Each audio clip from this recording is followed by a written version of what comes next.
नमस्कार, सगरमाथा प्राइम समाचारमा स्वागत छ। म भूपाल लुइटेल। नमस्कार, म वसुधा केसी। सुरुमा प्रमुख समाचार। सत्तारूढ नेकपा भित्रको आन्तरिक विवाद चर्कियो। अध्यक्षद्वय ओली र दाहाल बीचको सत्ता बाजियो, एकता प्रक्रियापछि धकेलियो।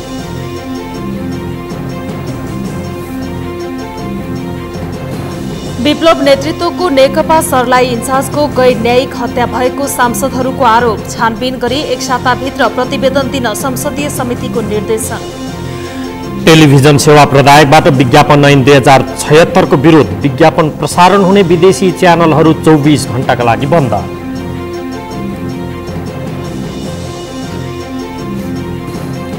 उत्तर पूर्वी बंगलादेशमा रेल दुर्घटना, 4 को मृत्यु, 100 भन्दा बढी घाइते। मृतकहरूको संख्या बढ्न सक्ने अनुमान। उद्धार कार्य जारी।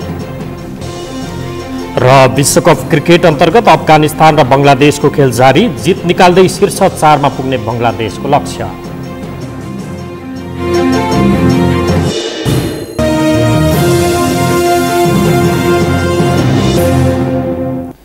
समाचार अब विस्तारमा। नेपाल कम्युनिस्ट पार्टी नेकपा भित्रको आन्तरिक विवाद चर्केपछि एकताका बाँकी प्रक्रिया अनिश्चित बनेको छ। अध्यक्षद्वय केपी शर्मा ओली र पुष्पकमल दाहाल बीचको सत्ता स्वार्थले पार्टी एकताको काम पछि धकेलिएको हो। श्रीकृष्ण सुवेदीको रिपोर्ट। सत्तारूढ नेपाल कम्युनिस्ट पार्टी नेकपा भित्र आन्तरिक विवाद बढ्दै गएको छ। यही कारण प्रधानमन्त्री समेत रहेका अध्यक्ष केपी शर्मा ओली र अर्का अध्यक्ष पुष्पकमल दाहाल प्रचण्ड बीच पछिल्लो समय औपचारिकता बाहेक हार्दिकताको आभास कम हुँदै गएको छ, जसको प्रभाव नेकपाको एकता प्रक्रियामा परेको छ। अब बैठक बोलाउनुहुन्छ, हाम्रो त के स्ट्यान्ड बाई राति 12 बजे बोलाए पनि आउनै पर्छ। बैठक जहिले बोलाउनुहुन्छ हाम्रो बैठक हुन्छ। नेकपा भित्रको विवाद यहाँसम्म पुगेको छ कि सहमति भइसकेको विषय पुनः विवादमा ल्याउन थालिएको छ। महाधिवेशनसम्मका लागि जनताको जनवादलाई मार्गदर्शक सिद्धान्त बनाउने सहमति यसअघि नै शीर्ष नेताले गरेका थिए। सोही अनुसार प्रतिवेदन छाप्न पठाउनु पर्ने अन्तिम समयमा अध्यक्ष ओलीले परिमार्जन गर्ने प्रस्ताव राखे, जुन प्रस्ताव दाहाल र वरिष्ठ नेता माधव कुमार नेपाल लगायतका नेताले ठाडै अस्वीकार गरे, जुन कारण नेकपा भित्रको विवाद छताछुल्ल बनेको छ, जसलाई नेकपाकै नेताहरू पार्टी पद्धति र पार्टी कमिटीको बैठक चुस्त नभएको परिणामको रूपमा लिन्छन्। अहिले देखिएको प्रत्यक्ष रूपले हेर्दाखेरि नेकपाको आजको समस्या भनेको त्यसको कमिटीको बैठक नहुने, अहिलेको मेन समस्या त्यही हो। बैठक आयोजना गर्ने, विषयवस्तुमा घनीभूत व्यवस्थित छलफल गर्ने बित्तिकै त्यसले केही न केही निष्कर्ष निकाल्छ। पछिल्लो समय अध्यक्ष दाहालले पार्टी एकता ताकाको सहमतिको आधारमा प्रधानमन्त्री रहेका अध्यक्ष ओलीले आफूलाई सत्ता सुम्पिनुपर्ने अभिव्यक्ति दिएपछि आन्तरिक विवाद बढेको हो, जसको प्रतिवाद गर्न ओलीले उपप्रधानमन्त्री ईश्वर पोखरेल मार्फत गरेको भन्दै दाहाल झस्किएका छन्। पछिल्लो समय दुई नेता बीचको सम्बन्धमा समेत यसको प्रभाव देखिन थालेको विश्लेषकहरूको भनाइ छ। ओलीको अभिव्यक्तिप्रति दाहाल असन्तुष्ट हुने र दाहालको रणनीतिप्रति ओली सशंकित हुने अवस्थाकै बीच नेकपाको पार्टी पंक्ति भने कुहिरो भित्रको काग जस्तै अलमलमा परेको छ। सगरमाथा टेलिभिजनका लागि क्यामेरा पर्सन सुरेन्द्र राउतका साथ श्रीकृष्ण सुवेदी, काठमाडौँ। परीक्षा नियन्त्रण कार्यालय गोप्य शाखाका कर्मचारीको मिलेमतमा कम नम्बर ल्याउनेलाई नम्बर थपेर स्वर्ण पदक दिएको प्रति सत्तारूढ दलका सांसदले आपत्ति जनाएका छन्। प्रतिनिधि सभाको आजको बैठकले विशेष समयमा सांसद अग्निप्रसाद सापकोटाले विकृति र विसङ्गतिको थलोका रूपमा शिक्षण संस्था विकसित हुन लागेकोमा चिन्ता प्रकट गर्नुभयो। त्रिभुवन विश्वविद्यालयबारे छापामा आएको समाचारतर्फ सदनको ध्यानाकर्षण गराउँदै उहाँले 9 नम्बर आउनेलाई अघि 6 थपी 69 बनाएर स्वर्ण पदक दिने संस्कृति कस्तो हो भनी प्रश्न गर्नुभयो। सांसद मिनबहादुर विश्वकर्माले कैलालीबाट निर्वाचित सांसद रेशम चौधरीको घटनामा उहाँ थारू भएकै कारण अस्पतालमा पनि नेल लगाएर उपचार गरिएको आरोप लगाउनुभयो। सांसद राजेन्द्र श्रेष्ठले गुठी विधेयक विरुद्धको आन्दोलन विक्रम सम्मत 62-63 पछिको ठूलो आन्दोलनका रूपमा अघि बढेकाले त्यसमा भएका सबै असान्दर्भिक दफा खारेज गर्न माग गर्नुभयो। राजनीतिक, आर्थिक, सामाजिक, शैक्षिक हरेक सांस्कृतिक हिसाबले चाहिँ एउटा सुशोभित हुनुपर्ने शिक्षा आज विकृति र विसङ्गतिको थलो बन्न पुगेको छ। त्रिभुवन विश्वविद्यालयका ती विज्ञापनहरूमा लिखित परीक्षामा जम्मा 9 नम्बरलाई 69 नम्बर बनाएर गोल्ड मेडल लिएको रे। यो कुरा के हो? रेशम चौधरीको कुरा पनि लिन सकिन्छ सभामुख महोदय। यस्तो अपराधमा यस्तो घटनामा धेरै मानिसहरू संलग्न थिए। त्यो घटनाका संलग्न थुप्रै मान्यजीहरू यो संसदमा हुनुहुन्छ। तर आज म भन्न बाध्य छु, चौधरी समुदायको भएकै कारणले, थारू भएकै कारणले अस्पतालमा पनि मेलगाडी लागेको छ। त्यही कुरा सपुतलाई, प्रकाश सपुत र शान्तिश्री परिवारमा जोडिएको कुरा अवगत गराउन चाहन्छु। प्रदेश गुठी व्यवस्थापन समिति गठन गर्ने व्यवस्था छ। त्यसैले प्रदेशको क्षेत्राधिकारमा हस्तक्षेप गर्न मिल्दैन। केन्द्रले अब गुठी संस्थानलाई पनि खारेजीको प्रक्रियामा लानुपर्छ।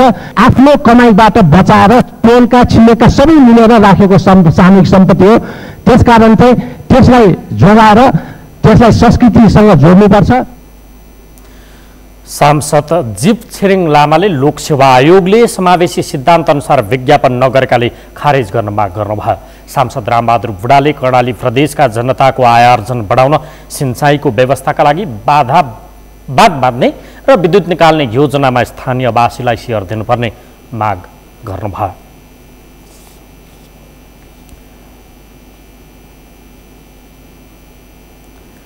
भौतिक पूर्वाधार तथा यातायात मन्त्री रघुवीर महासेठले सार्वजनिक यातायात क्षेत्रको सिन्डिकेट अन्त्य भई यातायात व्यवसायी कम्पनीमा दर्ता भइसकेको बताउनु भएको छ।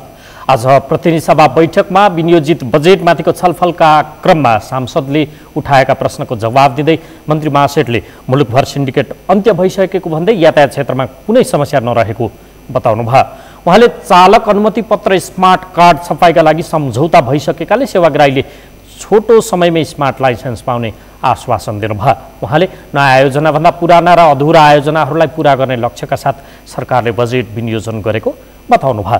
मन्त्री महासेठले पानी जहाजका लागि आवश्यकता अनुसार मन्त्रालयले बजेट व्यवस्था गरेर पानी जहाजको काम अगाडि बढाउने बताउनु भएको छ। सरकारले सुरुङ मार्गलाई विशेष प्राथमिकतामा राखी अध्ययनका लागि मात्रै 59 करोड रुपैयाँ छुट्याइएको उहाँले जानकारी दिनुभयो। बाहिरी चक्रपथको डीपीआर निर्माणको रकम छुट्याइएको जानकारी दिने उहाँले अब यो परियोजनालाई पनि अघि बढाइने जानकारी दिनुभयो।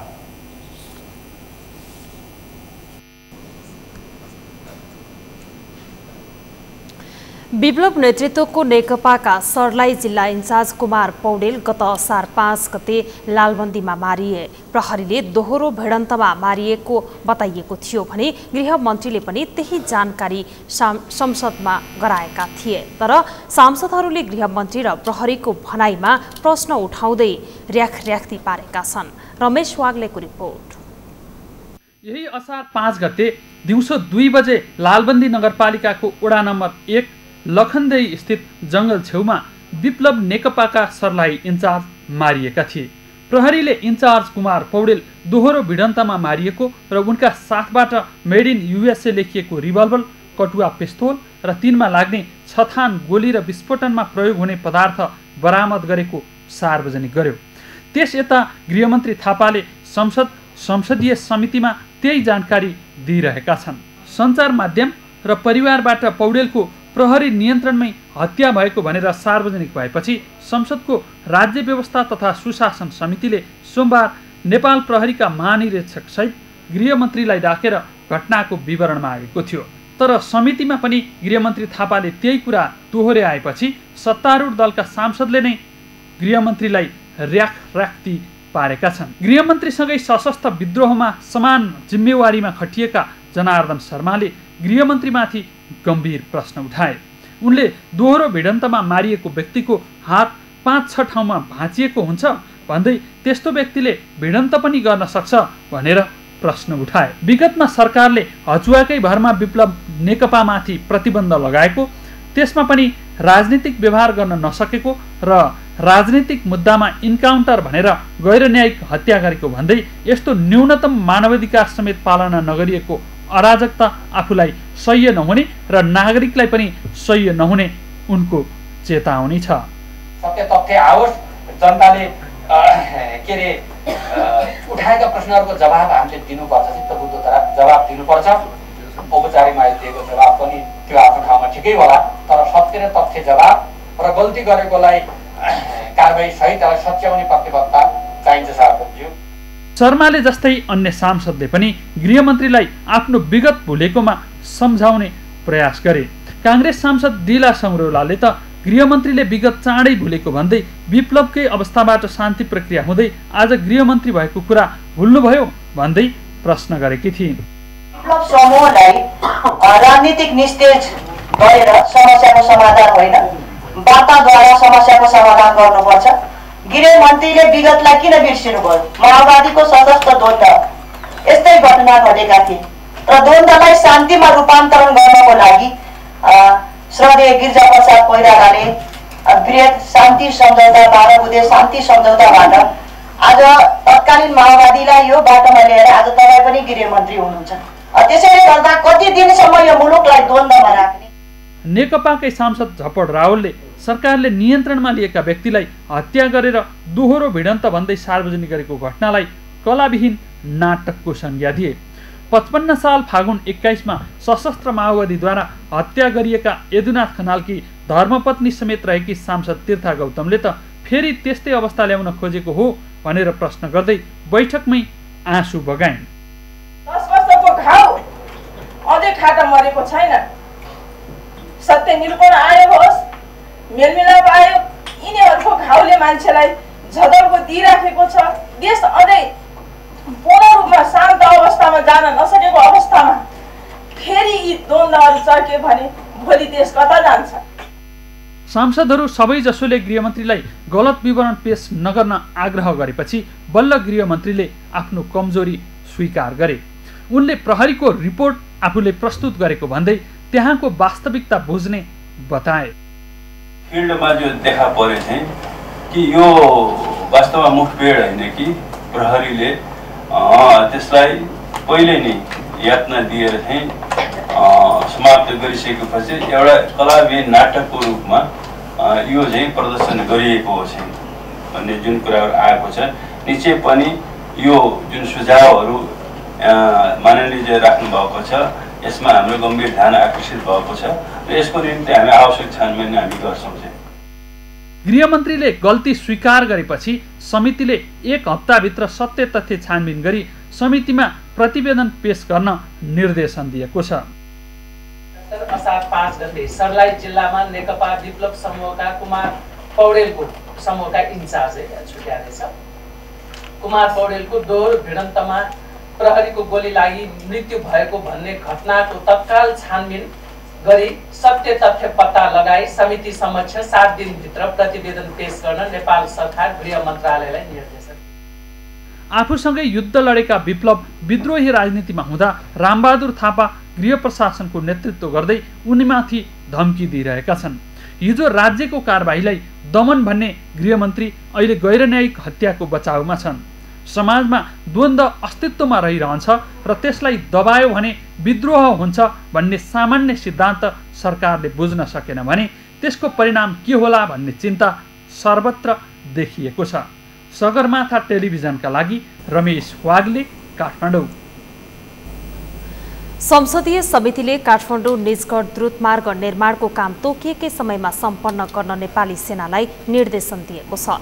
संघीय संसदको विकास तथा प्रविधि समितिले आयोजनाको कामलाई सहज ढङ्गले अघि बढाउन प्रधानमन्त्री तथा मन्त्री परिषद कार्यालयमा पेश गरेको विस्तृत परियोजना प्रतिवेदन डीपीआर तत्काल स्वीकृत गरेर नेपाली सेनालाई दिन सरकारलाई सचेत गराएको छ। समितिको आजको बैठकमा काठमाडौँ निजगढ द्रुतमार्ग निर्माण आयोजनाको प्रमुख शरदलाल श्रेष्ठले डीपीआर मन्त्री परिषद बैठकबाट स्वीकृत नभएकोले आयोजनाको पुल र सुरुङ निर्माणको काम अघि बढाउन समस्या भएको जानकारी गराउनुभयो।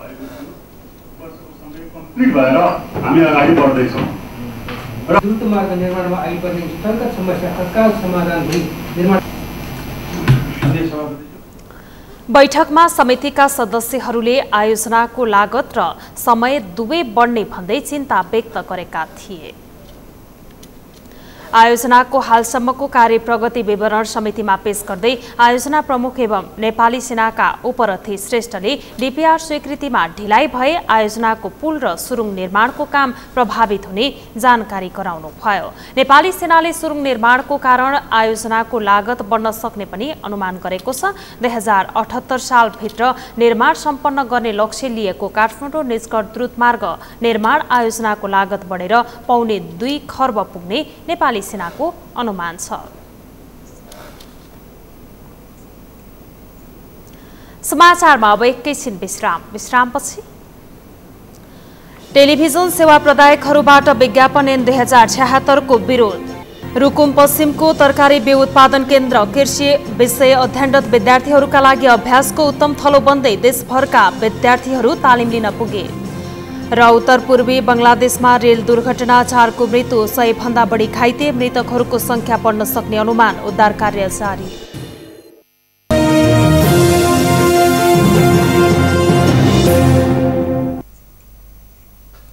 विश्रामपछि सगरमाथा प्राइम समाचारमा स्वागत छ। अब बाँकी समाचार। मुलुक संघीय लोकतान्त्रिक गणतन्त्रको बाटोमा गएपछि राष्ट्रपतिको शान र रवाफ निकै चर्चामा छ। अहिले राष्ट्रपतिको राजकीय शानलाई समेत ओझेलमा पार्ने ढङ्गले स्थानीय सरकारका प्रमुखहरू रवाफिलो सलामी प्रकरणमा मुछिएका छन्। सामाजिक सञ्जालमा पिर्के सलामी र टेबल सलामीका कारण भाइरल बनेका जनप्रतिनिधिहरूको रवाफले के संकेत गर्छ त? मेनुका श्रेष्ठको रिपोर्ट। धनकुटा महालक्ष्मी नगरपालिकाका मेयर परशु नेपाल जो करिब 3 फिट अग्लो काठको टेबलमाथि चढेर सगौरव राजा महाराजाले जस्तै टेबल सलामी लिइरहेका छन्। गलामा माला, निधारमा विजयको प्रतीक रातो टीका अनि 2 बेग्ला बेग्लै कुर्सीमा टेकेर टेबल माथि उभिएका मेयर नेपालको यो सलामी दृश्य हेर्दै अपाच्य लाग्छ, जुन तस्बिर अहिले सामाजिक सञ्जालमा भाइरल बनेको छ। वास्तविक तस्बिर र कम्प्युटर प्रविधिबाट बनाइएको अग्लो बाँसमाथि उभिएर सलामी लिइरहेको तस्बिर एकाएक भाइरल बनेपछि नेपालले गल्ती स्वीकार गरेका छन्, जो सत्तारूढ नेकपाका नेता समेत हुन्। महालक्ष्मी नगरपालिकाका मेयर नेपालको टेबल सलामी सार्वजनिक भएकै दिन ओखलढुङ्गाबाट प्रदेशसभा सदस्यमा निर्वाचित मोहन कुमार खड्का रातो कपडा ओछ्याएको पिर्कामाथि चढेर सलामी खाइरहेको तस्बिर सार्वजनिक भयो। ओखलढुङ्गाको सुनकोशी गाउँपालिकामा कार्यक्रम उद्घाटन गर्न पुगेका प्रदेशसभा सदस्य खड्काको तस्बिर पनि सँगसँगै चर्चामा आयो, जसलाई राजनीति शास्त्रीहरूले गणतान्त्रिक शासनको रवाफ भनेका छन्। जनतामा जुन छाप परेको छ नि, पहिला हामीसँग एउटा राजा थिए, अब अहिले हजारौँ चाहिँ 10औं हजार राजाहरू भयो क्या। यसले यो व्यवस्थाले अहिले खालि यो गणतन्त्रले राजाहरू मात्र जन्मायो, नेताहरू जन्माएन यसले, होइन।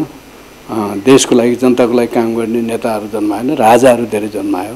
यसअघि प्रदेश नम्बर 4 कास्कीका मुख्यमन्त्री पृथ्वी सुब्बा गुरुङले पनि पिर्कामाथि चढेर सलामी लिएको तस्बिर यसै गरी भाइरल भएको थियो। त्यस्तै इटरी उपमहानगरपालिकाका मेयर द्वारिकलाल चौधरी पनि विभिन्न अभिव्यक्तिका कारण यो बीचमा निकै भाइरल बने। चुनाव जित्नुभयो, आउनुभयो र स्थानीय तहलाई चाहिँ जति डिसेन्ट्रलाइज गर्दै गयो नि, हैन, संघीय संरचनाले, त्यसपछि उहाँहरुमा एक खालको चाहिँ उन्माद बढेको देखिन्छ के। र अलिकति जनप्रतिनिधिहरू जनउत्तरदायी नभएको अहिलेको यो संघीय संरचनाले चाहिँ धेरै इम्पावर गर्यो भन्नेका कारणले उहाँहरू के हुनुहुन्छ भने सबै हामी नै सर्वे सर्वा हो। मुलुकमा शासकीय संरचना र प्रणाली परिवर्तन भएपछि जननिर्वाचित प्रतिनिधिमा विकास भएको राजसी ठाट र मानसिकताले आम नागरिकमा चरम वितृष्णा जन्माइरहेको छ। यसअघि तत्कालीन खानेपानी तथा सरसफाई मन्त्री प्रेम बहादुर सिंहले आफ्नै घरमा पिर्कामा उभिएर सलामी लिएको तस्बिर भाइरल बनेको थियो। त्यस्तै कांग्रेस नेता अर्जुन नरसिंह केसीले पनि यस्तै पिर्के सलामी घरमै लिएका थिए। ओखलढुङ्गामै प्रदेशसभा सदस्य अमीर बाबु गुरुङले पनि पिर्के सलामी लिएर चर्चा कमाएका थिए, जसलाई तत्कालीन अञ्चलाधीश र प्रधान पञ्चको रवाफसँग दाच्न थालिएको छ। यो गणतान्त्रिक व्यवस्थामा मौलाएको विकृति हो। सगरमाथा टेलिभिजनका लागि क्यामेरामा अमित मचामसीका साथ मेनुका श्रेष्ठ, काठमाडौँ। टेलिभिजन सेवा प्रदायकहरूबाट 24 घण्टाका लागि विज्ञापन बज्ने विदेशी च्यानलहरू बन्द गराएका छन्। काठमाडौँमा पत्रकार सम्मेलन गरी इन्टरनेट तथा डिजिटल टिभी समन्वय समिति र नेपाल केबल टेलिभिजन महासंघले संयुक्त रूपमा विज्ञापन प्रसारण हुने सबैजसो विदेशी च्यानलहरू बन्द गराएका हुन्। आज अपराह्न 3 बजेदेखि मंगलबार अपराह्न 3 बजेसम्म सबै च्यानलहरू बन्द रहने भएका छन्। सरकारले विज्ञापन नियमन गर्ने विधेयकमा विदेशी टेलिभिजन च्यानल क्लिन फिल्डको रूपमा प्राप्त हुनुपर्ने र विज्ञापन बजाउन नपाइने प्रस्ताव गरेपछि व्यवसायीहरू आन्दोलित भएका हुन्। व्यवसायीहरूले यो व्यवस्था लागू हुँदा आउने परिस्थितिबारे आम उपभोक्ता र सरोकारवालाहरूलाई जानकारी दिन 24 घण्टा प्रसारण बन्द गर्नु परेको बताएका छन्। घोकन्ते शिक्षा मात्र नभई व्यावहारिक शिक्षाको माग गरिरहेका विद्यार्थीका लागि रुकुम पश्चिमको तरकारी बिउ उत्पादन केन्द्र उपयुक्त बनेको छ। रुकुमका अलावा अन्य विभिन्न जिल्ला र संघीय राजधानी काठमाडौँमा नै कृषि जेटिए पढिरहेका विद्यार्थी समेत यति बेला रुकुममा पुगेर व्यावहारिक शिक्षामा तल्लीन भएका छन्। रुकुमबाट मेघराज खड्काको रिपोर्ट। रुकुम पश्चिम चाँपामा रहेको तरकारी बिउ उत्पादन केन्द्र सैद्धान्तिक ज्ञान सिकिरहेका विद्यार्थीहरूका लागि पनि अभ्यासको केन्द्र बनेको छ। तरकारी केन्द्र कृषि पढिरहेका जेटिए तालिम तथा आइएससी का विद्यार्थीहरूका लागि कार्यगत तालिमको आकर्षणको केन्द्र पनि बनेको हो। एउटा ल्याब के अरे प्रोग्रामहरू पनि लिने गरेका छौँ। त्यसमा हामीलाई सबैलाई एकदम राम्रो भएको छ। त्यसैले हामीले यो क्षेत्र छनौट गरेका हौँ। अन्तको भन्दा लर्निङ बाई डुइङ अर्थात् गरेर सिक्ने व्यावहारिक कार्यगत तालिममा आएकी छु। म जस्तै धेरै विद्यार्थीको रोजाइमा यो केन्द्र पर्दछ। केन्द्रमा दैनिक दर्जनौंको संख्यामा सल्यान, रोल्पा, जाजरकोट, दाङ, चितवन, बर्दिया, काठमाडौँ लगायतका विभिन्न कलेजहरूमा अध्ययनरत विद्यार्थीहरू कार्यगत तालिमका लागि पुग्ने गरेका छन्। यसले तरकारी बिउ उत्पादन केन्द्रको प्रचार प्रसार बढाउन पनि मद्दत मिलेको छ। विद्यार्थीहरूको लागि एउटा सिकाइ केन्द्रको थलो पनि बनेको केन्द्रका प्रमुख वरिष्ठ बागवानी विकास अधिकृत डाक्टर रविन्द्रनाथ चौबेले बताउनुभयो। समष्टिगत रूपमा हेर्दा यो फार्म स्थानीय स्तरमा एउटा रोजगारीको अवसर उपलब्ध गराउनुको साथै बिउ उत्पादक कृषकहरूको लागि एउटा स्रोत केन्द्र रिसोर्स सेन्टर, त्यसैगरी एउटा अनुसन्धान केन्द्र रिसर्च सेन्टर र विद्यार्थीहरूको लागि एउटा यो उपयुक्त सिकाइ केन्द्र लर्निङ सेन्टरको रूपमा रहेको छ।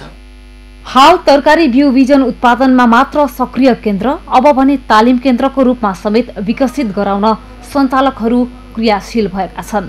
यस केन्द्रले अहिले वर्षेनी 2 मेट्रिक टनसम्म विभिन्न जातका तरकारीका बिउ उत्पादन गर्दै आएको छ। सगरमाथा टेलिभिजनका लागि रुकुम पश्चिमबाट मेघराज खड्काको रिपोर्ट। त्रिभुवन विश्वविद्यालयले एक दिनमा ट्रान्सक्रिप्ट दिने घोषणा गरेको 1 वर्ष भएको छ। उपकुलपति तीर्थराज खनियाले गत वर्ष जेठमा शिक्षा शास्त्रका मनोज कुमार सिंहलाई ट्रान्सक्रिप्ट दिँदै अब एक दिनमै जसले पनि लिन सक्ने उद्घोष गरेका थिए। तर अहिले पनि ट्रान्सक्रिप्ट दिन कम्तीमा 1 साता पर्खिनुपर्ने विद्यार्थीको बाध्यता हट्न सकेको छैन। रूपेश कुमार यादवको रिपोर्ट। त्रिभुवन विश्वविद्यालयका उपकुलपति तीर्थराज खनियाले शिक्षा शास्त्रका मनोज कुमार सिंहलाई गत वर्ष जेठ 13 मा ट्रान्सक्रिप्ट दिँदै एक दिनमै जसले पनि ट्रान्सक्रिप्ट लिन सक्ने घोषणा गरे। खनियाको सो घोषणासँगै विद्यार्थीहरू उत्साहित भए। तर त्रिवी उपकुलपति खनियाले एक दिनमै ट्रान्सक्रिप्ट दिने घोषणा गरेको 1 वर्ष बित्दा पनि समस्या उस्तै छ। अहिले पनि समस्या उही नै छ। कम्तीमा 1 साता नभइकन विद्यार्थीलाई ट्रान्सक्रिप्ट हाता लाग्दैन। सरकारी काम कहिले जाला घाम भन्ने जस्तै यहाँ पनि बल्खुको काम कहिले जाला घाम भन्ने जस्तै छ। यहाँ के छ भन्दा तपाईँको चाहिँ प्रशासन एकदम फितलो। तपाईँको बाहिर चाहिँ सेवाग्राही भनेको विद्यार्थीहरू चाहिँ लाइनमा बसिरहँदा भित्रका कर्मचारीहरूले एकदम अल्छीपना तरिकाले काम गरिरहेको छैनन्। जुन तरिकाको अहिले नयाँ प्रविधि छ त्यो प्रविधिमा नगइकन हाते काम भएको कारणले विद्यार्थीहरू तपाईँको 2-3 दिनसम्म एउटा सानो कामको लागि 2-3 दिनसम्म चाहिँ लाइनमा धाउनुपर्ने अवस्था छ। यसभन्दा अगाडि तपाईँको 1 महिना अगाडिको न्युज सुनेअनुसार एकै दिनमा ट्रान्सक्रिप्ट वितरण गरिने भन्नेको न्युज आएको थियो। तर यहाँ तपाईँले यथार्थ भन्नुपर्दा 10 दिन कम्तीमा पनि 10 दिन लाग्छ। त्यसमा पनि 10 दिन लाएर ट्रान्सक्रिप्ट निकाल्न पनि तपाईँ कम्तीमा पनि 3 दिन आएर धाउनै पर्छ। हेर्नुहोस् अब लगभग 1 महिना जति भइसक्यो। खै यहाँ त जहिले पनि अब बुझाउँदाखेरि आफूले नाम राइट लेखेको हुन्छ, उनीहरूले रङ लेखिदिन्छन्। अनि फेरि अब 100 रुपियाँ तिर यो गर अनि यसलाई सच्याऊ अनि फेरि यसलाई सच्याऊ गर्दा अब 1.5 महिना 2 महिना झोलिदिन्छन्। परीक्षा नियन्त्रण कार्यालयले भने उपकुलपति खनियाले भने झै एक दिनमा ट्रान्सक्रिप्ट दिन सक्ने क्षमता त्रिवीसँग भएको दावी गर्छ। कार्यालयका अनुसार सबै कागजपत्र ठिक भए शिक्षा र मानविकी संकायका विद्यार्थीले अहिले पनि एक दिनमै ट्रान्सक्रिप्ट लिन सक्नेछन्। तर विद्यार्थीहरू नै आवश्यक कागजात बिनै ट्रान्सक्रिप्ट लिन पुग्दा समस्या उस्तै भएको उसको दावी छ। हाम्रो म्यानुअल सिस्टममा सबै काम भइराखेको थियो। पछि आएर हाम्रो हायर एजुकेसन प्रोजेक्टबाट TUEMIS Tribhuvan university examination information system भनेर हामी लन्च गऱ्यौँ। त्यो अनलाइन सिस्टमबाट नै जाने भयो। अनि त्यो अनुसार सबभन्दा पहिला हामी बिएडमा हामी सुरु गऱ्यौँ। बिएडमा हाम्रो ट्रान्सक्रिप्ट तपाईँले भने जस्तै यदि कुनै पनि करेक्सन छैन भने 24 आवर 8 आवरमै हामी त्यही दिन दिइहाल्छौँ। विद्यार्थी देशका कर्णधार हुन् भन्ने नारा चारैतिर निरन्तर हामीले सुनिराखेका हुन्छौँ। तर दिनरात मेहनत गरेर पढाइसकेपछि पनि ट्रान्सक्रिप्ट लिन अदालतको तारिक धाइरहनु पर्ने अवस्था विडम्बनापूर्ण छ। सगरमाथा टेलिभिजनका लागि क्यामेरामा आर्यन खड्काका साथ रूपेश कुमार यादव, काठमाडौँ। यसै सन्दर्भमा आज हामीले सगरमाथा जनबोलीमा सर्वसाधारणलाई सोधेका थियौँ ट्रान्सक्रिप्ट लिन कतिको समस्या भोग्नु परेको छ। हेरौँ उनीहरूको प्रतिक्रिया उनीहरूकै शैलीमा।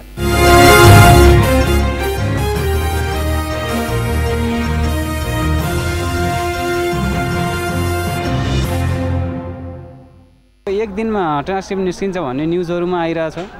यहाँ आउँदा अब एक हप्तापछि भन्दा समस्या हुन्छ नि त टाढाबाट आएको व्यक्तिलाई। कुनै सरले भन्छ त्यो कटामा जानु, माथि आउँदा फेरि भन्छ त्योमा जानु, उता फेरि तल आउँदाखेरि यस्तै चाहिँ होइन घुमाउँदा चाहिँ अझै त्यस्तै परेशान के। अधिकांश पुराना लेभलका कर्मचारीहरू हुनुहुन्छ, उहाँहरूले यो कम्प्युटर हेर्दाखेरि पनि कम्प्युटरमा यसरी नाम हेर्दाखेरि पनि कति बेर लगाउनुहुन्छ। अनि अर्को सिस्टम पनि यहाँको त्यति ठिक छैन, यसलाई चाहिँ सुधार्नुपर्छ। झन्झटिलो नै छ यहाँ टिभीको चाहिँ ट्रान्सक्रिप्ट निकाल्ने चाहिँ सिस्टम चाहिँ। घरि यता जा भन्छ, घरि यता जा भन्छ, अनि एउटा चाहिँ बिग्रियो भने चाहिँ यता जा भन्छ। खासमा चाहिँ यहीँ भएको हुन्छ। यहाँको कर्मचारीहरूले चाहिँ केही चाहिँ त्यस्तो चाहिँ अलि हेलचेक्राइ चाहिँ गरेको मैले चाहिँ बेला बेलामा चाहिँ त्यस्तो अनुभूति पाएको छु। समस्या त धेरै छ होइन, धेरै लाइन लाग्नुपर्छ होइन, अनि भिड टन्नै छ। लाइन लागेपछि होइन विद्यार्थीहरूले पनि त्यो लाइनमा लागेपछि होइन सच्याउनुपर्छ। कुनै कसैको नाम पनि मिस्टेक हुनुहुन्छ होइन, अनि कसैको त्यो रेजिस्ट्रेसन नम्बर पनि मिस्टेक हुनुहुन्छ होइन। भाउचर भएर यहाँ जाउँ त्यहाँ चाहिँ लाइनमा दिन बित्छ। द्याट्स वाइ अब हामीले अब नर्मल स्टुडेन्टले समस्या फेस गरिरहेछौँ। यस जनबोलीका प्रायोजक हो आफ्नो विश्वास हो त्रिशक्ति सिमेन्ट। प्राइम समाचारमा पुनः एकैछिन विश्रामपछि। उत्तर पूर्वी बंगलादेशमा रेल दुर्घटना 4 जनाको मृत्यु, 100 भन्दा बढी घाइते, मृतकको संख्या बढ्न सक्ने उद्धार जारी। र विश्वकप क्रिकेट अन्तर्गत अफगानिस्तान र बंगलादेशको खेल जारी, जित निकाल्दै शीर्ष 4 मा पुग्ने बंगलादेशको लक्ष्य। अब पालो अर्थ समाचारको। अर्थ समाचारका प्रायोजक हो आफ्नो विश्वास हो त्रिशक्ति सिमेन्ट। स्याङ्जाको वालिङ नगरपालिकाले दलित समुदायको आर्थिक अवस्था उकास्न भन्दै कुखुराको चल्ला वितरण गरेको छ। आर्थिक अवस्थाका कारण विपन्न बनेका वालिङका दलित समुदायमा कुखुराको चल्ला वितरणपछि उनीहरूमा व्यावसायिक कुखुरा पालनको बाटो खुल्ने अपेक्षा गरिएको छ। स्याङ्जाबाट श्रीकृष्ण सिग्देलको रिपोर्ट। चल्ला वितरण गरिएको हो।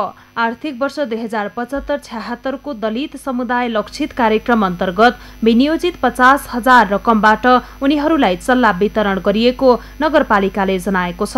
प्रति घर परिवारलाई 8 वटाको दरले चल्ला वितरण गरिएको छ। बिउ पुँजीको रूपमा दिएको कुखुराको चल्लाले उनीहरूमा व्यावसायिक कुखुरा पालनको बाटो खुल्ने अपेक्षा गरिएको छ। एकदमै राम्रो गर्छौँ। यो चल्ला हामीलाई बिउ पुँजीमा दिनुभएको छ। यसमा हामीले थपेर अझै राम्रो बनाउँछौँ र यस चल्लाबाट हाम्रो बालबच्चाहरूलाई अन्डा दिनेछौँ र यसैबाट पछि हामीलाई मासु खानको लागि पनि प्रयोग हुन्छ।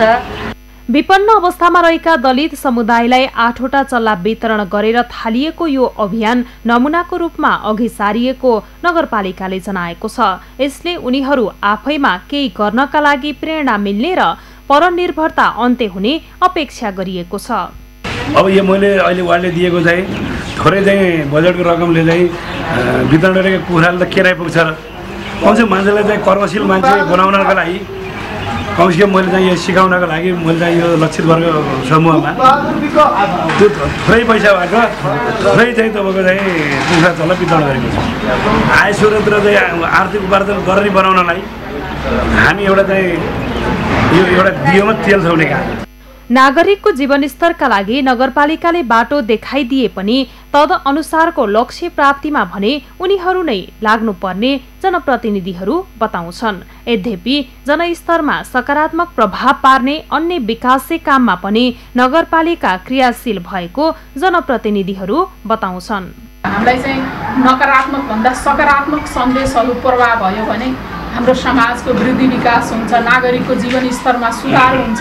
इन्फ्रास्ट्रक्चरको कुरा गरिएको छ, तर नागरिकमा आवश्यकतामा आधारित कुराहरूलाई पनि हामीले सम्बोधन गर्नुपर्छ।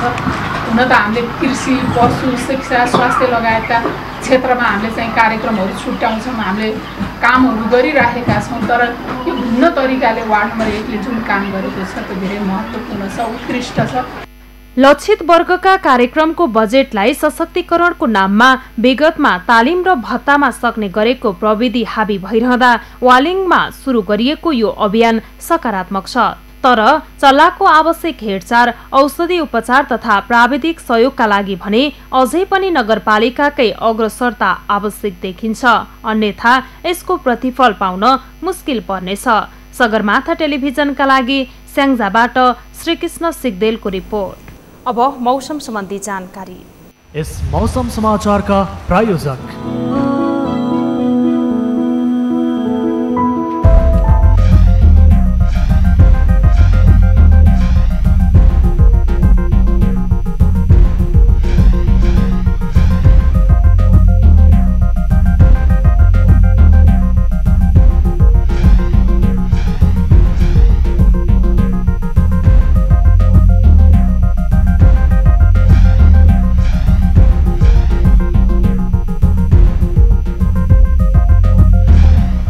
इस मौसम समाचार का प्रायोजक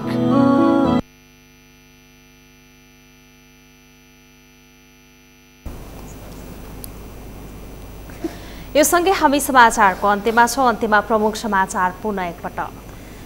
सत्तारूढ नेकपा भित्रको आन्तरिक विवाद चर्कियो। अध्यक्षद्वय ओली र दाहालबीच सत्ता स्वार्थ बाजियो, एकता प्रक्रिया पछि धकेलियो।